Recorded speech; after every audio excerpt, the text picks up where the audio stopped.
Allahumma labaika. Labaika la sharika laka labaika.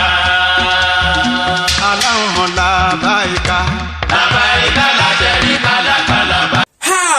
Ola Oluwa Hajj, ìjọ agbèrò Mẹ́kà tí ìjọba bòǹtẹ̀lù gbà. Gbogbo mùsùlùmí lọ́kùnrin àti lóbìnrin tẹ́ fẹ́ ṣe hajj nínú ọdún yìí, ìjọ Ola Oluwa Hajj ní kẹ́ ẹ tẹ̀lé. Àwọn ni amọ̀nà tó mọ̀nà Mẹ́kà tí ìjọba Benin sì fún láṣẹ àti mọ kẹ́rò lọ Mẹ́kà. Ìrọ̀rùn oníṣẹ́ hajj bá dé lọ́dọ̀ tiwọn pẹ̀lú owó péréte 3,500,000 francs CFA. Ìyẹn mílíọ̀nù 3 àbọ̀ owó ilẹ̀ wa.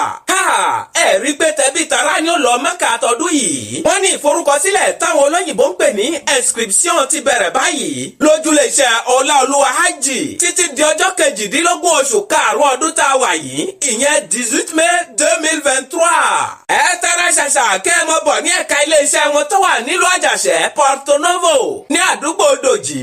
Ẹgbẹ́ boulangerie Pontet, ìyẹn ibi tí wọ́n ti ń ṣe búrẹ́dì ni wọ́n fi kalẹ̀ sí o. Ẹ wò ó fún ẹ̀kúnrẹ́rẹ́ àlàyé. Ẹ pe àwọn nọ́mbà wọ̀nyí. Plus 229 97 26 54 81. Àbí kẹ́ ẹ pé plus 229 97 08 13 39. Àbí kẹ́ ẹ tún pé plus 229 97 93 42 65.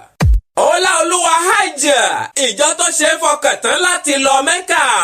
Allahumma labaika. Labaika la sharika laka labaika. Allahumma labaika.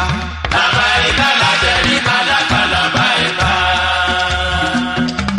Inna lillahi wa inna